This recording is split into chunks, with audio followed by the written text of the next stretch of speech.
ओम शांति। 3 जुलाई 2025 बाबा के महावाक्य। मीठे बच्चे, इस बेहद नाटक में तुम वंडरफुल एक्टर हो। यह अनादि नाटक है, इसमें कुछ भी बदली नहीं हो सकता। प्रश्न: बुद्धिवान दूरादेशी बच्चे ही किस गुह्य राज को समझ सकते हैं? उत्तर: मूल वतन से लेकर सारे ड्रामा के आदि मध्य अंत का जो गुह्य राज है, वह दूरादेशी बच्चे ही समझ सकते हैं। बीज और झाड़ का सारा ज्ञान उनकी बुद्धि में रहता है। वह जानते हैं इस बेहद के नाटक में आत्मा रूपी एक्टर जो यह चोला पहनकर पाठ बजा रही है, इसे सतयुग से लेकर कलयुग तक पाठ बजाना है। कोई भी एक्टर बीच में वापस जा नहीं सकता। गीत तूने रात गवाई, ओम शांति। यह गीत बच्चों ने सुना। अब इसमें कोई अक्षर राइट भी है तो रॉन्ग भी है। सुख में तो सिमरन किया नहीं जाता, दुख को भी आना है जरूर। दुख हो तब तो सुख देने के लिए बाप को आना पड़े। मीठे मीठे बच्चों को मालूम है, अभी हम सुख धाम के मालिक पढ़ रहे हैं। शांति धाम और सुख धाम, पहले मुक्ति फिर होती है जीवन मुक्ति।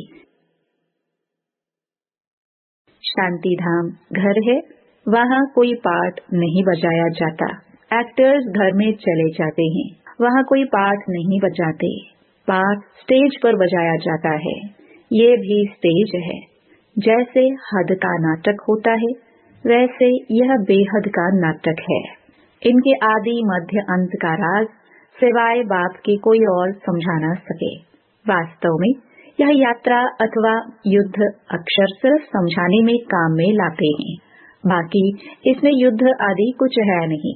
यात्रा भी अक्षर है, बाकी है तो याद। याद करते करते पावन बन जाएंगे।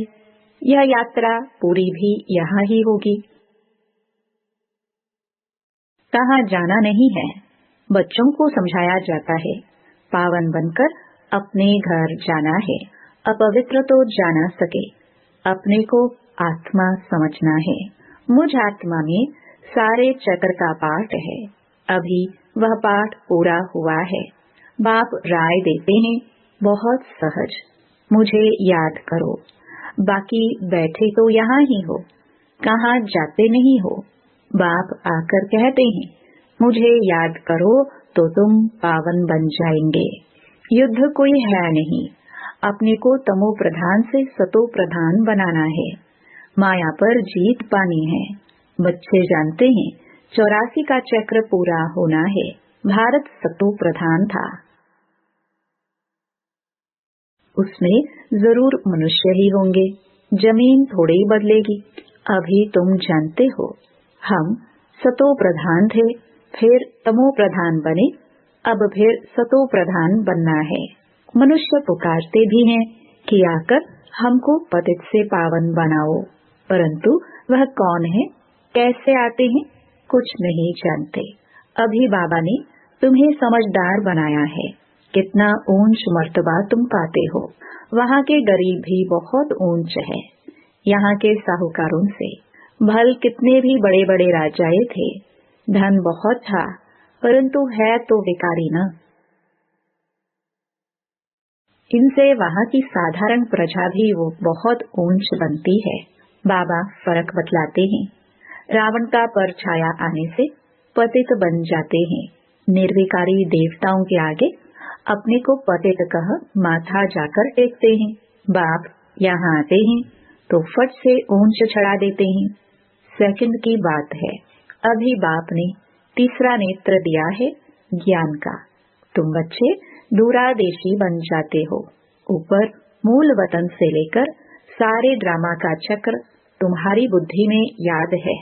जैसे हद का ड्रामा देखकर फिर आए सुनाते हैं न, क्या क्या देखा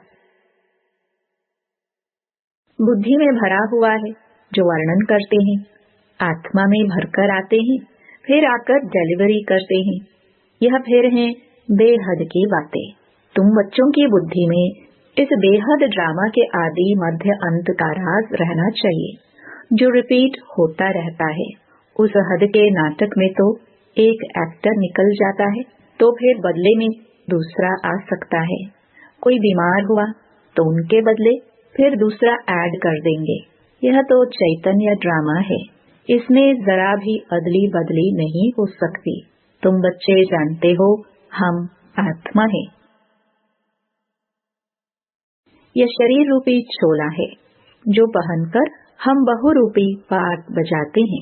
नाम, रूप, देश, फीचर्स बदलते जाते हैं। एक्टर्स को अपनी एक्ट का तो मालूम होता है ना। बाप बच्चों को यह चक्र का राज तो समझाते रहते हैं। सतयुग से लेकर कलयुग तक आते हैं, फिर जाते हैं, फिर नए सिर आकर पार्ट बजाते हैं। इनकी डिटेल समझाने में टाइम लगता है। बीज में भल नॉलेज है, फिर भी समझाने में टाइम तो लगता है ना। तुम्हारी बुद्धि में सारा बीज और झाड़ का राज है। सो भी जो अच्छे बुद्धिमान हैं वही समझते हैं कि इसका बीज ऊपर में है। इनकी उत्पत्ति, पालना और संहार कैसे होता है, इसलिए त्रिमूर्ति भी दिखाया है। यह समझाने जो बाप देते हैं और कोई भी मनुष्य दे ना सके। जब यहाँ आए तब पता पड़े, इसलिए तुम सबको कहते हो यहाँ आकर समझो। कोई कोई बहुत कट्टर होते हैं तो कहते हैं हमको कुछ सुनना नहीं है। कोई तो फिर सुनते भी है, कोई लिटरेचर लेते हैं, कोई नहीं लेते हैं। तुम्हारी बुद्धि अभी कितनी विशाल दूरादेशी हो गई है। तीनों लोकों को तुम जानते हो। मूल वतन जिसको निराकारी दुनिया कहा जाता है, बाकी सूक्ष्म वतन का कुछ भी है नहीं। कनेक्शन सारा है मूल वतन और स्थूल वतन से। बाकी सूक्ष्म वतन तो थोड़ा टाइम के लिए है। बाकी आत्माएं सब ऊपर से यहाँ आती हैं पाठ बजाने। यह झाड़ सब धर्मों का नंबरवार है। यह है मनुष्यों का झाड़ और बिल्कुल एक्यूरेट है। कुछ भी आगे पीछे हो ना सके। न आत्माएं और कोई जगह बैठ सकती हैं। आत्माएं ब्रह्म महातत्व में खड़ी होती हैं, जैसे स्टार्स आकाश में खड़े हैं। यह स्टार्स तो दूर से छोटे छोटे देखने में आते हैं, है तो बड़े, लेकिन आत्मा तो न छोटी बड़ी होती है, न विनाश को पाती है। तुम गोल्डन एज में जाते हो, फिर आयरन एज में आते हो। बच्चे जानते हैं हम गोल्डन एज में थे, अब आयरन एज में आ गए हैं। कोई वैल्यू नहीं रही है। भल माया की चमक कितनी भी है, परंतु यह है रावण की गोल्डन एज, वह है ईश्वरीय गोल्डन एज। मनुष्य कहते रहते हैं 6-7 वर्षों में इतना अनाज होगा, जो बात मत पूछो। देखो उन्होंने प्लान क्या है और तुम बच्चों का प्लान क्या है। बाप कहते हैं मेरा प्लान है पुरानी को नया बनाना, तुम्हारा एक ही प्लान है। जानते हो बाप की श्रीमत से हम अपना वर्षा ले रहे हैं। बाबा रास्ता बताते हैं, श्रीमत देते हैं, याद में रहने की मत देते हैं। मत अक्षर तो है ना, संस्कृत अक्षर तो बाप नहीं बोलते हैं। बाप तो हिंदी में ही समझाते रहते हैं। भाषाएं तो ढेर है ना, इंटरप्रेटर भी होते हैं जो सुनकर फिर सुनाते हैं। हिंदी और इंग्लिश तो बहुत जानते हैं, पढ़ते हैं। बाकी माताएं घर में रहने वाली इतना नहीं पढ़ती है। आजकल विलायत में अंग्रेजी सीखते हैं तो फिर यहाँ आने से भी इंग्लिश बोलते रहते हैं। हिंदी बोल ही नहीं सकते। घर में आते हैं तो माँ से इंग्लिश में बात करने लग पड़ते हैं। वह बेचारी मूंझ पड़ती है, हम क्या जाने इंग्लिश से। फिर उनको टूटी फूटी हिंदी सीखनी पड़े। सत्युग में तो एक राज्य एक भाषा थी, जो अब फिर से स्थापन कर रहे हैं। हर 5000 वर्ष बाद ये सृष्टि का चक्र कैसे फिरता है, सो बुद्धि में रहना चाहिए। अब एक बाप की ही याद में रहना है। यहाँ तुमको फुर्सत अच्छी रहती है। सवेरे में स्नान आदि कर बाहर घूमने फिरने में बड़ा मजा आता है। अंदर में यही याद रहे हम सब एक्टर रहे। यह भी अभी स्मृति आई है। बाबा ने हमको 84 के चक्र का राज बताया है। हम सतो प्रधान थे। यह बड़ी खुशी की बात है। मनुष्य घूमते फिरते हैं, उनकी कुछ भी कमाई नहीं। तुम तो बहुत कमाई करते हो। बुद्धि में चक्र भी याद रहे, फिर बाप को भी याद करते रहो। कमाई करने की युक्तियाँ बाबा बहुत अच्छी अच्छी बताते हैं। जो बच्चे ज्ञान का विचार सागर मंथन नहीं करते हैं, उनकी बुद्धि में माया खिटखिट करती है। उन्हें ही माया तंग करती है। अंदर में यह विचार करो, हमने यह चक्र कैसे लगाया है। सतयुग में इतने जन्म लिए, फिर नीचे उतरते आए, अब फिर सतो प्रधान बनना है। बाबा ने कहा है, मुझे याद करो तो सतो प्रधान बन जाएंगे। चलते फिरते बुद्धि में याद रहे तो माया की खिटखिट समाप्त हो जाएगी। तुम्हारा बहुत बहुत फायदा होगा। भल स्त्री पुरुष साथ जाते हो। हर एक को अपने सिर मेहनत करनी है, अपना ऊंच पद पाने। अकेले में जाने से तो बहुत ही मजा है, अपनी ही धुन में रहेंगे। दूसरा साथ में होगा तो भी बुद्धि इधर उधर जाएगी। है बहुत सहज। बगीचे आदि तो सब जगह है। इंजीनियर होगा तो उनका यही चिंतन चलता रहेगा कि यहाँ पुल बनानी है, यह करना है। बुद्धि में प्लान आ जाता है। तुम भी घर में बैठो, फिर भी बुद्धि उस तरफ लगी रहे। यह आदत रखो तो तुम्हारे अंदर यही चिंतन चलता रहे। पढ़ना भी है, धंधा आदि भी करना है। बूढ़े जवान बच्चों आदि सबको पावन बनना है। आत्मा को हक है बाप से वर्षा लेने का। बच्चों को भी छोटेपन में ही यह बीज पड़ जाए तो बहुत अच्छा। आध्यात्मिक विद्या और कोई सिखा ना सके। तुम्हारी यह जो आध्यात्मिक विद्या है, यह तुमको बाप ही आकर पढ़ाते हैं। उन स्कूलों में मिलती है जिस्मानी विद्या और वह है शास्त्रों की विद्या। यह फिर है रूहानी विद्या जो तुमको भगवान सिखलाते हैं। इनका किसको भी पता नहीं। इनको कहाँ ही जाता है स्पिरिचुअल नॉलेज। जो रूह आकर पढ़ाते हैं, उनका और कोई नाम नहीं रखा जा सकता। यह तो स्वयं बाप आकर पढ़ाते हैं। भगवान वाच है ना। भगवान एक ही बार इस समय आकर समझाते हैं। इसको रूहानी नॉलेज कहा जाता है। वह शास्त्रों की विद्या अलग है। तुमको पता है कि नॉलेज एक है जिस्मानी कॉलेज आदि की, दूसरी है आध्यात्मिक शास्त्रों की विद्या, तीसरी है यह रूहानी नॉलेज। भल कितने भी बड़े बड़े डॉक्टर ऑफ फिलॉसफी हैं, परंतु उन्हों के पास भी शास्त्रों की बातें हैं। तुम्हारी यह नॉलेज बिल्कुल अलग है। यह स्पिरिचुअल नॉलेज जो स्पिरिचुअल फादर सभी आत्माओं का बाप है, वही पढ़ाते हैं। उनकी महिमा है शांति, सुख का सागर। कृष्ण की महिमा बिल्कुल अलग है। गुण अवगुण मनुष्य देते हैं जो बोलते रहते हैं। बाप की महिमा भी यथार्थ रीति तुम जानते हो। वह तो सिर्फ तोते मुआफिक गाते हैं, अर्थ कुछ नहीं जानते। तो बच्चों को बाबा राय देते हैं, अपनी उन्नति कैसे करो। पुरुषार्थ करते रहेंगे तो फिर पक्का होता जाएगा। फिर ऑफिस में काम करने समय भी यह स्मृति आएगी, ईश्वर की स्मृति रहेगी।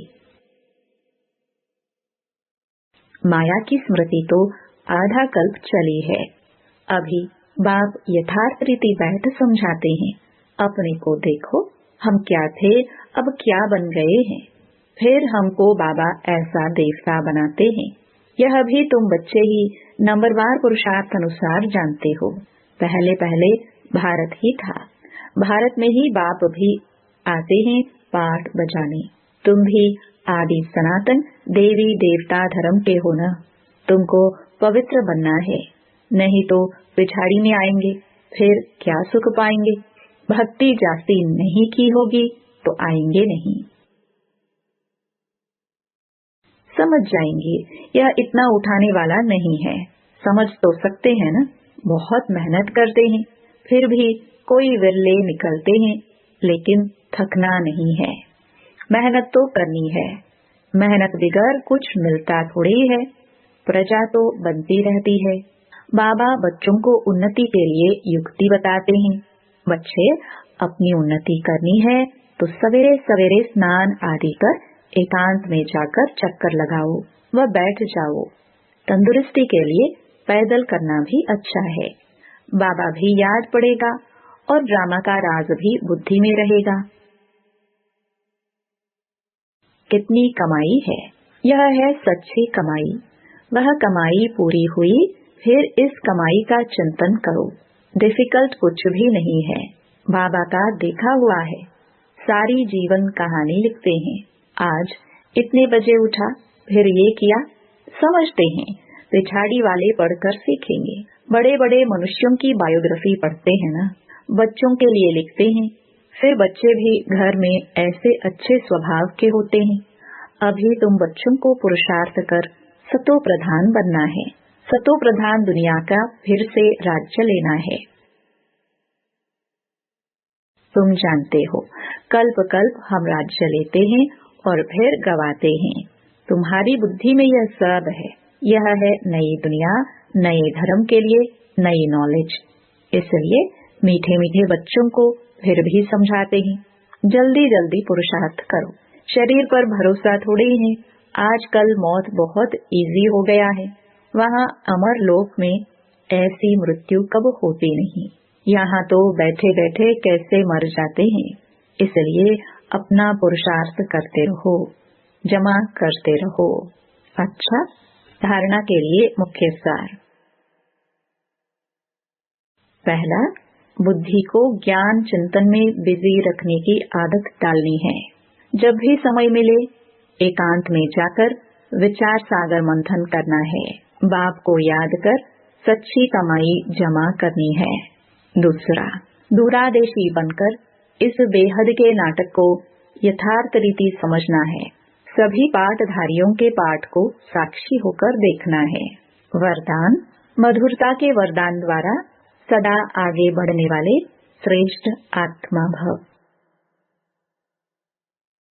मधुरता ऐसी विशेष धारणा है जो कड़वी धरनी को भी मधुर बना देती है। किसी को भी दो गढ़ी मीठी दृष्टि दे दो, मीठे बोल बोल दो, तो किसी भी आत्मा को सदा के लिए भरपूर कर देंगे। दो घड़ी की मीठी दृष्टि व बोल उस आत्मा की सृष्टि बदल देंगे। आपके दो मधुर बोल भी सदा के लिए उन्हें बदलने के निमित्त बन जाएंगे। इसलिए मधुरता का वरदान सदा साथ रखना, सदा मीठा रहना और सर्व को मीठा बनाना। स्लोगन, हर परिस्थिति में राजी रहो तो राजयुक्त बन जाएंगे। अव्यक्त इशारे, संकल्पों की शक्ति जमा कर श्रेष्ठ सेवा के निमित्त बनो। जब और सब संकल्प शांत हो जाते हैं, बस एक बाप और आप इस मिलन की अनुभूति का संकल्प रहता है, तब संकल्प शक्ति जमा होती है और योग पावरफुल हो जाता है। इसके लिए समाने व समेटने की शक्ति धारण करो। संकल्पों पर फुल ब्रेक लगे, ढीली नहीं। अगर 1 सेकंड के बजाय ज्यादा समय लग जाते हैं तो समाने की शक्ति कमजोर है। ओम शांति।